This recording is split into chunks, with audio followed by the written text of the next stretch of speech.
What's up, guys? It's G here, and welcome back to the Grizzly Life podcast. Today's episode is a follow-up to our last one. Colton and Chase are back, going back and forth on more fitness-related questions. So if you liked episode 31, you'll definitely want to tune into this one as well. New episodes drop every Tuesday and Thursday, so make sure to subscribe, follow, and turn on notifications. Now let's get into episode 32 of the Grizzly Life podcast.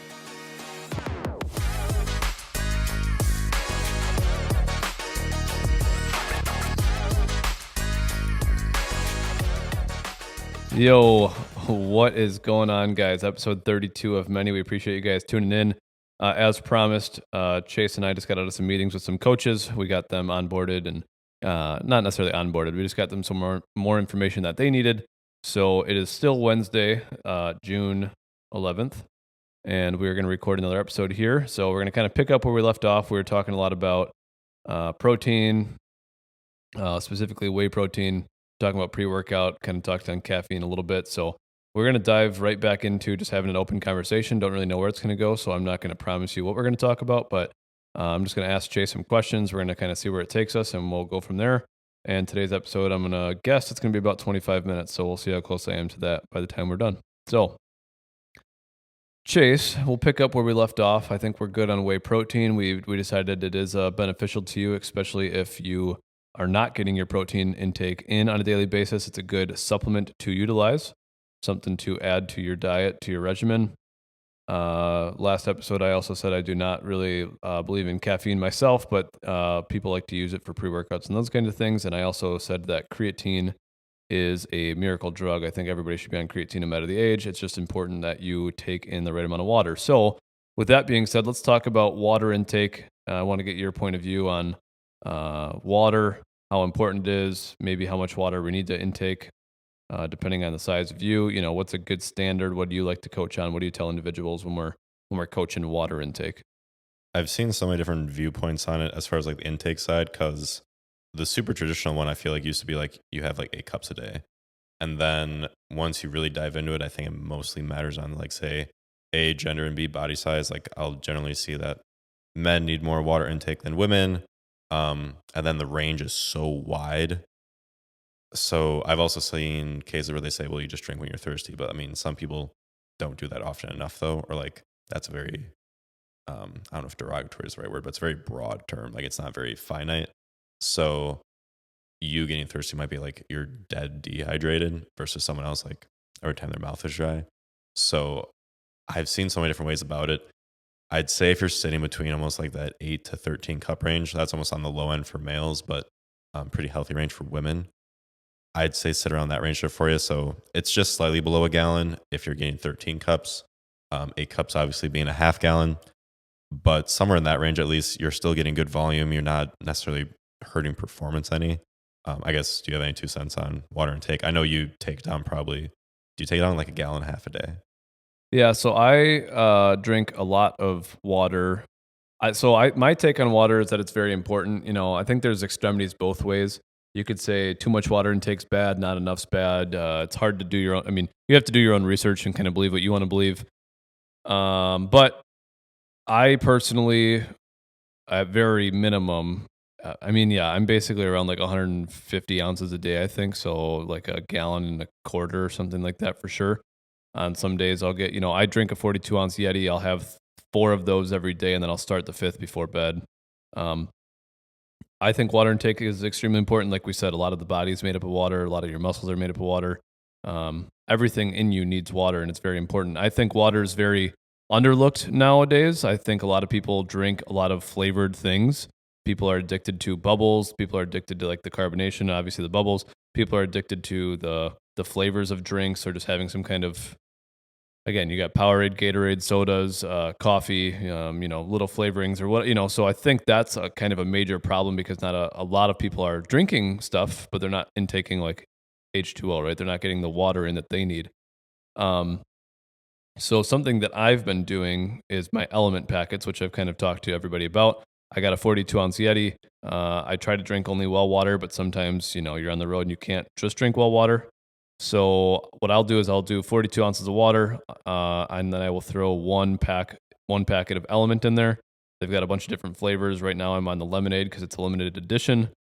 for the summer, but I'll just throw 1 pack of that in there. And then you've got a flavored water option. You've got sodium, potassium. I think it's like 2 or 3 ingredients. It's pretty basic. It's salt, right? It's just salt water that's flavored.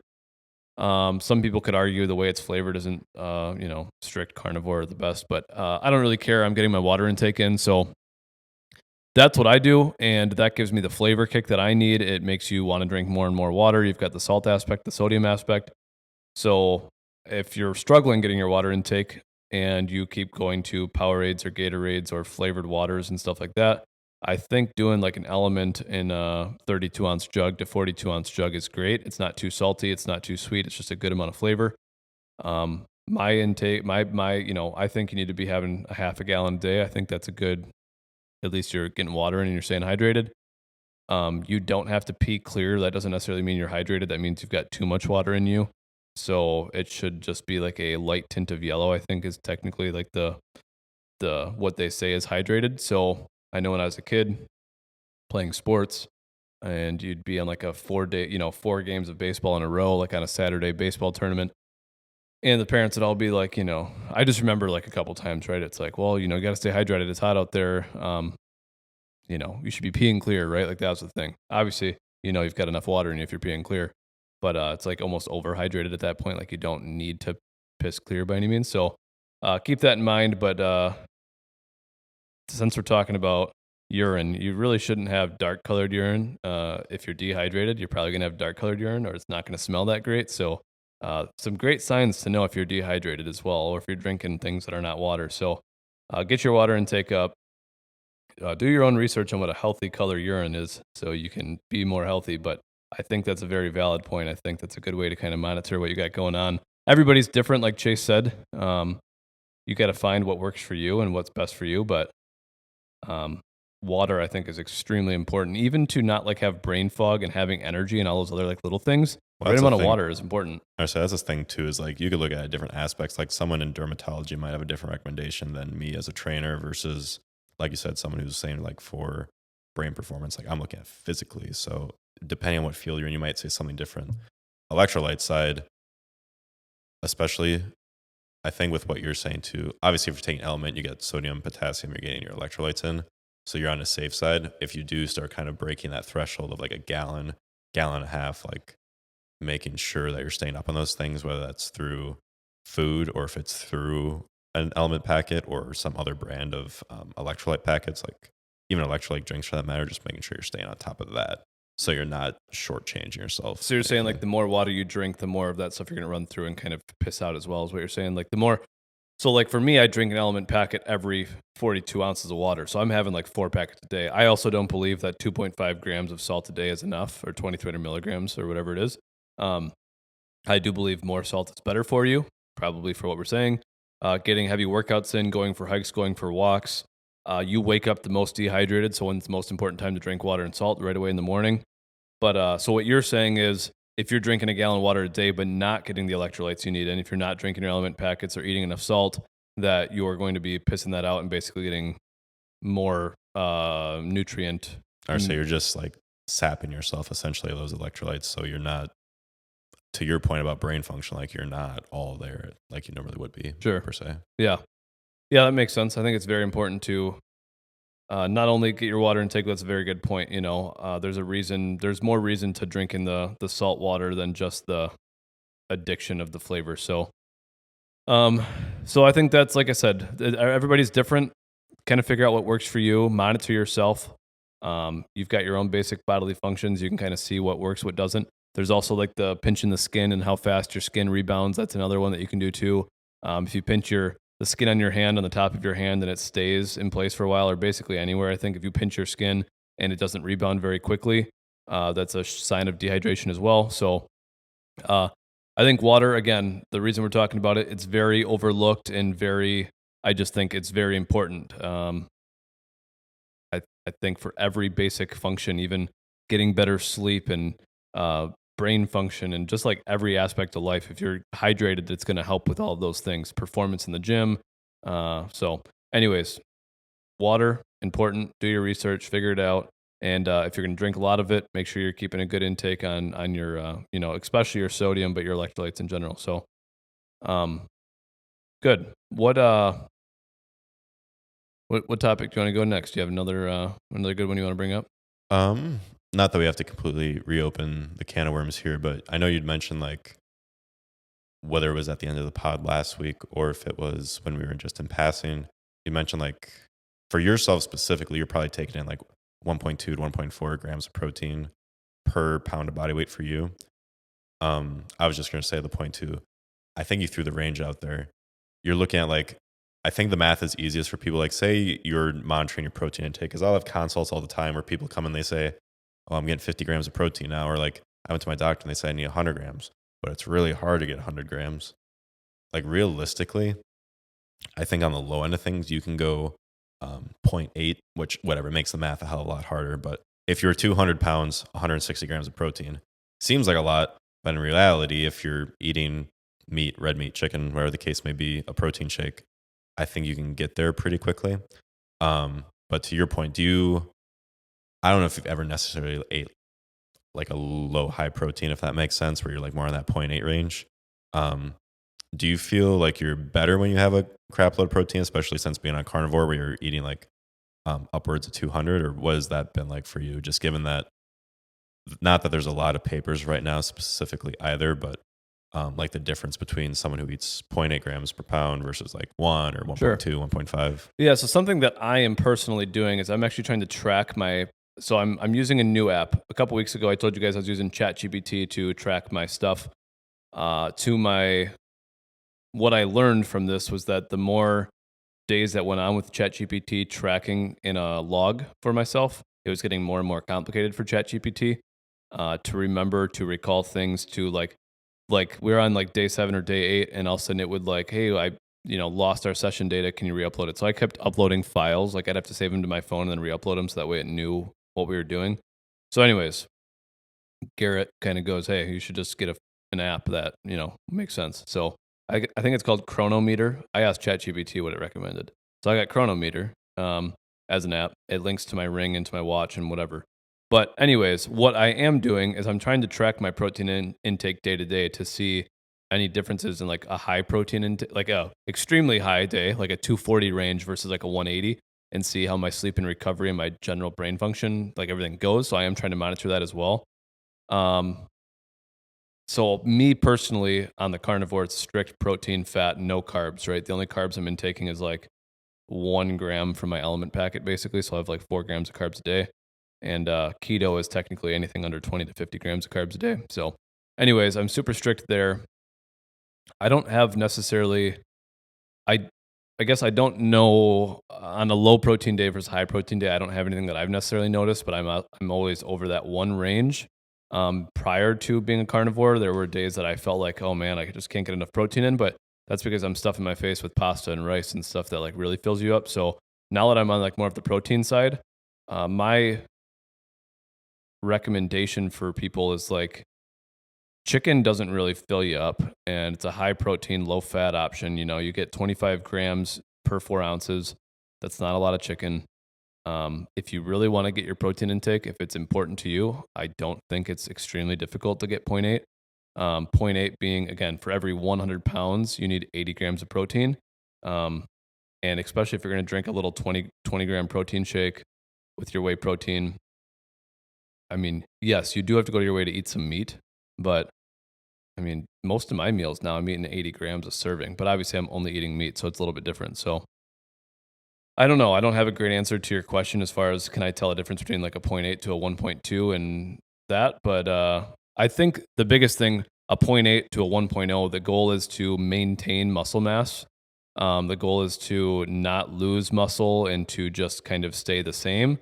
And that 1.0 to 1.2 plus range is more to put muscle mass on and focus on that. So that's kind of what that range is. That 0.8 is like strictly like you should have 0.8 in you on a day-to-day basis to maintain your current muscle structure, basically, right? Mm-hmm. So, and that's kind of the science behind that number. At least that's what they say. Yeah. I was doing a little bit of research on like the carnivore diet. I got a book. The book is called The Carnivore Code. And what's interesting is the guy who wrote it was vegan or vegetarian, whichever one. and he went to the polar opposite, to carnivore, and he talks about all of his personal things like bloating and gas and all of these other shitty side effects of eating just fruits and veggies, and talks about like their natural defense mechanisms that they've built over the years. His one thing, I'm kind of going off topic, but his one thing was like animal have teeth, right? And like that's how they can defend themselves, or claws or whatever, and that's how they can defend themselves, or horns or antlers, whatever. They have their own defense mechanisms that they've evolved into over the years. Plants can't run away, and nor can fruit. And so they have evolved over depending on what you believe in, the 450 million years, they've evolved into their own defense mechanisms as like being poisonous in a sense.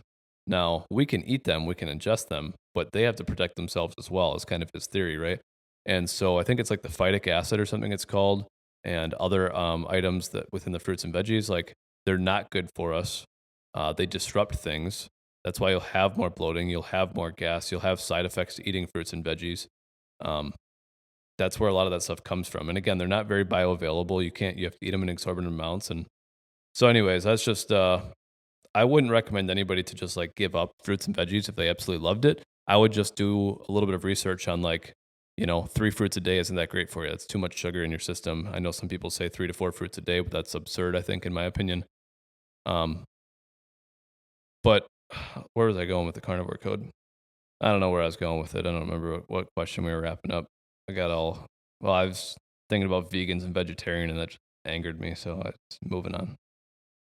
So, I had actually a point to make there for you based on something you said earlier too about the purposes you were saying. I'm just subscribed to a bunch of newsletters. Like it's usually so that you don't have to read every paper that comes out. They'll pull out the ones that they basically, so I don't even have to read the abstract. They're just like, oh yeah, by the way, like anywhere from like 1.2 to 0.8 doesn't matter. Like relatively speaking, if you're really serious, yeah, you can go 1.2 because the marginal benefit's probably better for you than the average Joe. But oh man, I had another point I wanted to make off of something you said, and then we really got into the fruits and veggie side. I think it might have had to do with like, say, kind of like you said, you don't have to completely give it up, but the sense of just finding things that are nutrient dense, maybe not so much like calorie dense. Like fruit kind of plays both those, if you will, where they still carry some calories to them depending on what you're eating, and on top of that, they're also nutrient dense. Whereas like say something like meat is not necessarily calorie dense, like you said, like chicken, you're not getting a lot of calories out of that. It's like pretty much just strictly protein, but it has a bunch of nutrients to it. So like micronutrients, macros, whatever the case may be. I think the thing that I was thinking about was like the 1.2, and he was talking about it in the book. I think it was in the book. I don't know. I just know from like the 1.2 standpoint, the reason that I'm trying to go above and beyond that. So on the carnivore, they say you can kind of go like a 1-to-1 ratio on fat versus protein. Sometimes even higher on fat, like more of a 60-40 split. And when I say 60-40, I'm talking calories, right? Because a fat calorie is 9 grams versus, yeah. Gram of fat is 9 calories. Yeah. Yeah, I gotcha. A gram of fat is 9 calories versus a gram of protein is 4 calories, right? So a 60-40 split, fat being more than protein, right? So I can have more fat calories than I can have protein calories. So I'm not going to get into the science of ketogenic diets and how they work and living off of ketones and stuff, but there's more and more studies coming out about it. But I'm trying to go above that 1.2 range for the muscle saving and muscle building aspect. A lot of people think if you're on the carnivore, how are you going to put any muscle on without any carbohydrates and like the glycogen and all that stuff, right? So I'm pushing a little bit higher protein intake. I want to maintain the muscle mass. I track InBody once a month. I want to make sure that we're progressing. Obviously, with losing as much body fat as I did, I'm going to lose some muscle mass. It's just how it goes. Yeah, the perfect world, you gain muscle and you lose fat and you're happy, but that's just not always how it's going to be. So I'm trying to just keep that muscle mass where I can and just see how much more body fat I can shred from it. So there's some other stuff you talked about in there, but that's kind of maybe what I was going to say. I'm not too sure. Kind of your point, though, you made too, because I think I've always asked you before, because we probably most taken different approaches. Like I'm doing everything like, how can I get as much muscle in my body as possible? Like if my weight goes up, that's fine. My body fat in pounds goes up, that's fine, as long as percent body fat kind of maintains. And I think at least recently, maybe more so at the start of the year, maybe last year, was how can you like lose fat and then, like you said, maintain muscle as best as possible. I think in a lot of people's cases, maybe we're more a unique case because our body fat sits in the teens versus say someone that came in like off the street might be in the 30, 40, 50%. Realistically, if you're coming in like day one completely cold turkey, had never gone to a gym before, yes, you can gain muscle and lose fat at the same time, and you're going through a recomposition or a recomp, as I'll usually say. But realistically, if you've been going to the gym for a few years and you've got your nutrition relatively dialed in, and you generally are like, I really just want to drop like a couple pounds, period. Like you don't necessarily care about what it is. Like even if your diet is perfect, you'll still lose like a 20-80 split of like muscle to fat. So it's not, like you said, it's not perfect where you can just strictly lose fat. If you really, really try, like you're gonna have to lose some muscle mass in the process. But relatively speaking, if you're not like on a crash diet where you just cut out everything and then you're almost just like wasting muscle at that point, Right. You will generally lose some muscle in the long haul of things. Like I have clients now where same idea, like they've almost done so well that if they lose 15 pounds, they might lose 2-3 pounds of muscle, but they lost 12 pounds of body fat. So like those are the ones you can hang your head Right. on. So Yeah. What here's kind of an interesting question. Just I want to get my thought. Well, I'll get your thought before I guess. So losing body fat, right? And let's say I want to lose whatever. I don't, it doesn't matter the amount.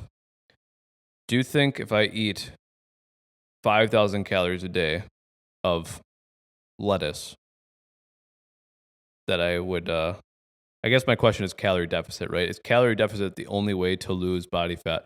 And the second part of that is like, if I were to eat 5,000 calories a day of like just like the leanest foods, right? 5,000 calories of chicken, 5,000 calories of lettuce, I don't care, grass, whatever. Like, am I going to lose, gain? Like, what is your take on the calorie deficit conversation?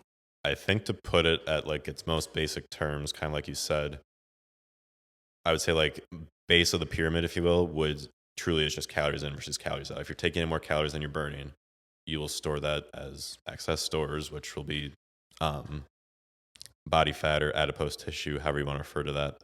If you're taking in less, like it's got to come from somewhere.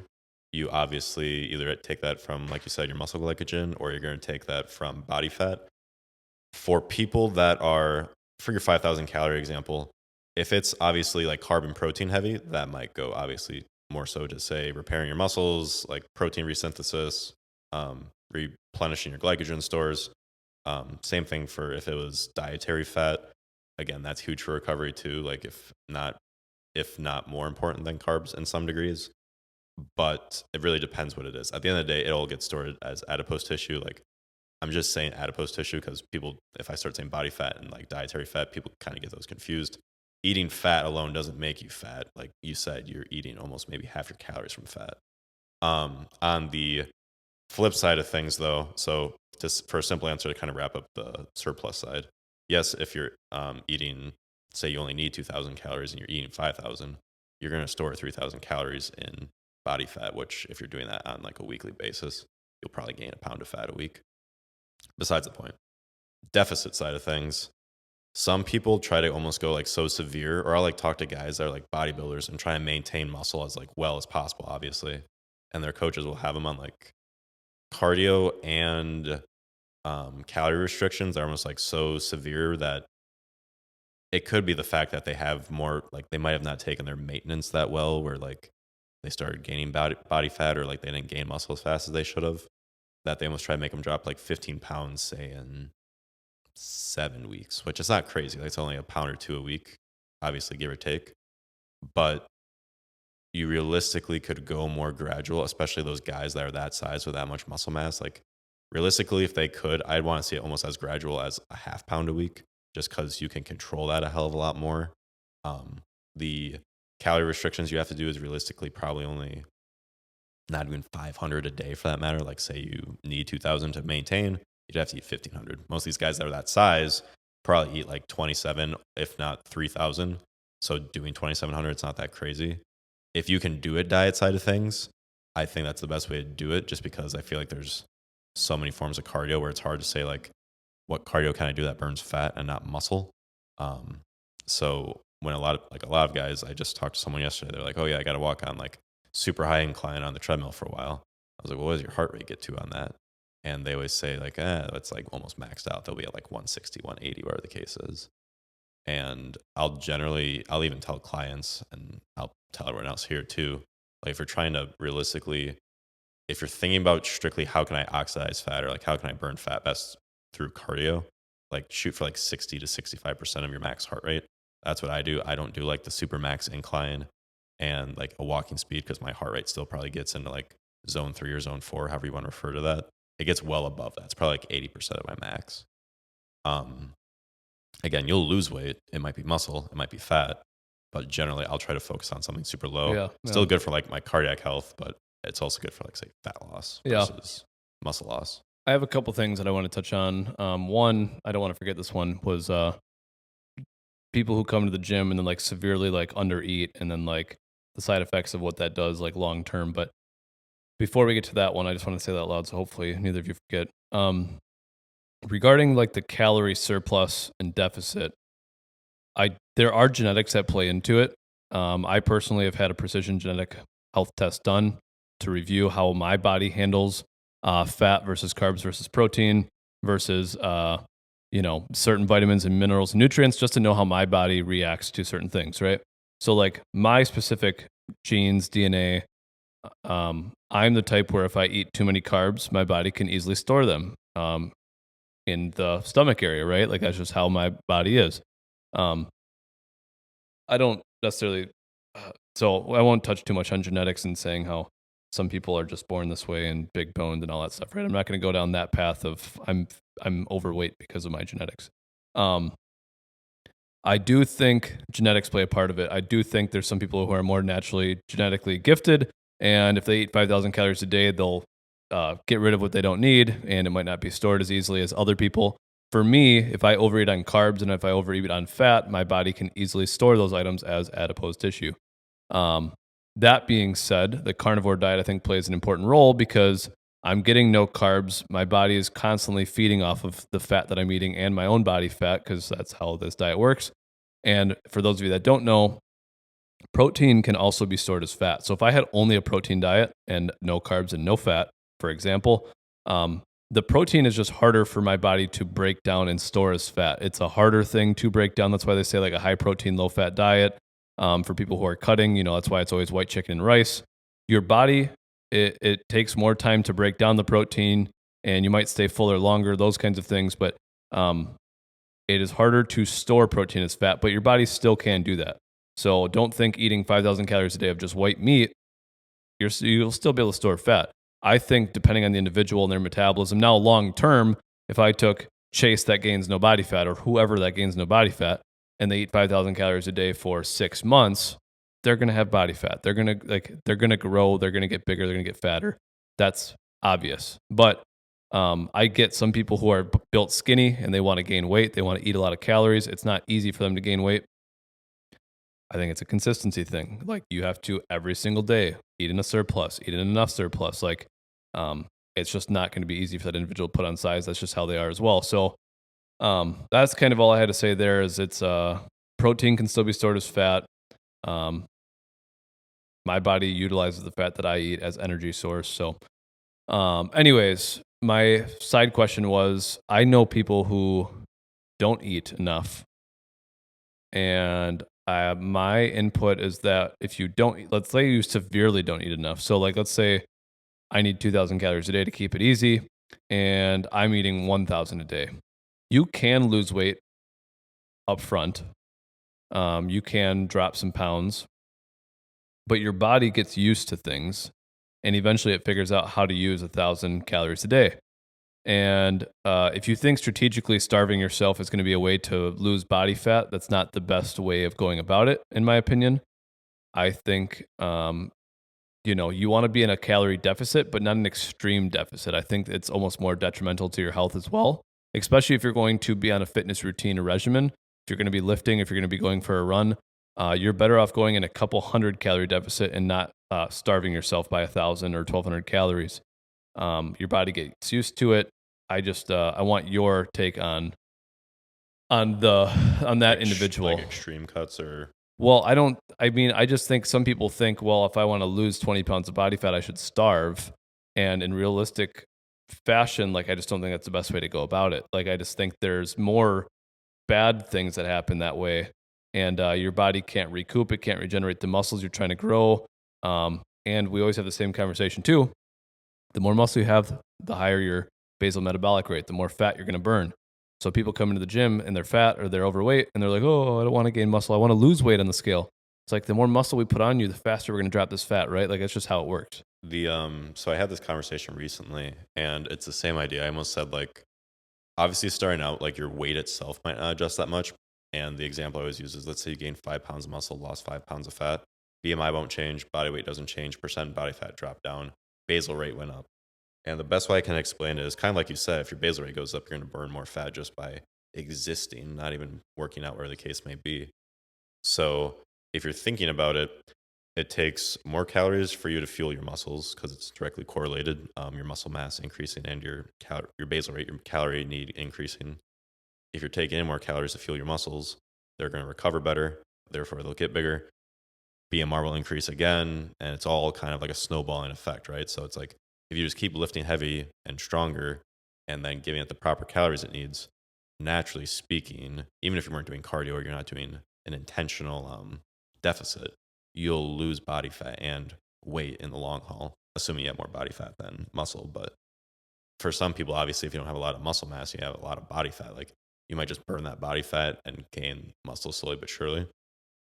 But at some point, the best way I can explain is like you almost hit an inflection point of your muscles like doing yourself favors, and it's like doing and kind of dictating a lot of how your body feels rather than all the fat mass you might have dictating how your body feels.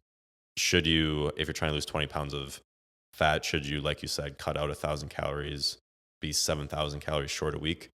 In theory, you lose like 2 pounds that way a week, of whether that's if it was strictly coming from fat, but that's just not the case because it's going to come from muscle. It's going to come from, and like muscle doesn't carry as many calories, say, as like body fat does. So I think it's a super unhealthy way to go about it. I think, especially if you're doing it for the long haul, you should go about it more gradually so you can keep your muscle and, again, lose fat rather than just trying to lose weight for the sake of losing weight. Because like, I could be wrong, obviously. Everyone's different, has a different case. But if you're trying to lose that weight, no one sees your number on the scale. You're generally doing it for like a cosmetic sake or for appearance. So carrying that muscle and keeping your muscle, losing the fat in the long haul, regardless of if you only like lost a net 10 pounds, is what you end up doing it for. But I don't know. I guess what's your 2 cents on? I think the human body is smart, and in the case where you're like physically starving yourself, when I'm saying like 1,000 calorie deficit, like that's extreme. If you do that, your body, my opinion, and I feel like I've read some stuff on it, is like your body is smart and it knows like, oh, I'm trying to starve myself, aka I need to save my fat for as long as I can for like energy purposes. So really, your body's going to try to hold on to everything it can so it can prolong that stuff, right? So like in that case of severe calorie depletion, you're actually going to probably be losing more muscle because your body's going to try to break down that and use that as energy to then prolong your fat as well, right? So your body gets smarter. It tries to optimize things. It's a machine. So my take is do it smart and do it over a period of time. Spread it out.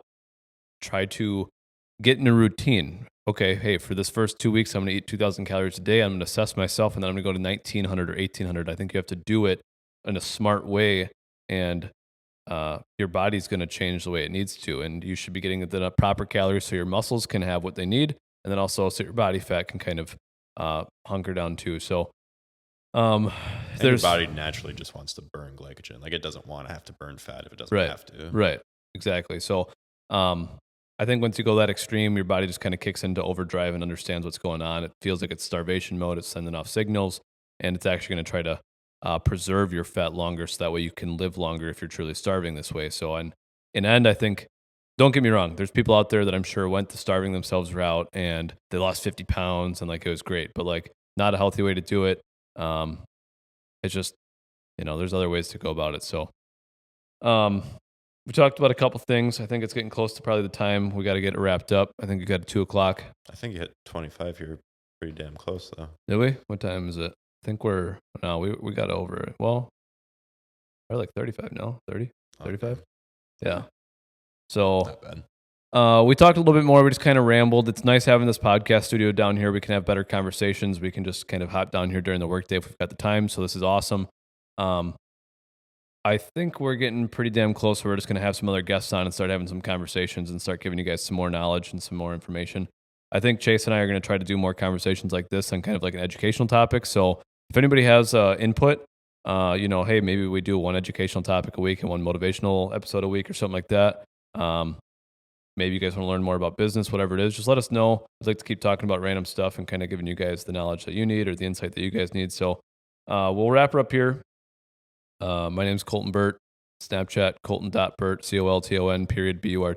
Instagram, Facebook, ColtonBurt19. Throw it over to Chase, and we will see you guys on the next one. If you're looking for me on Instagram, Snapchat, Facebook, and the like there, it's all just going to be my name for me. It's going to be Chase Mastricola, ChaseMastricola.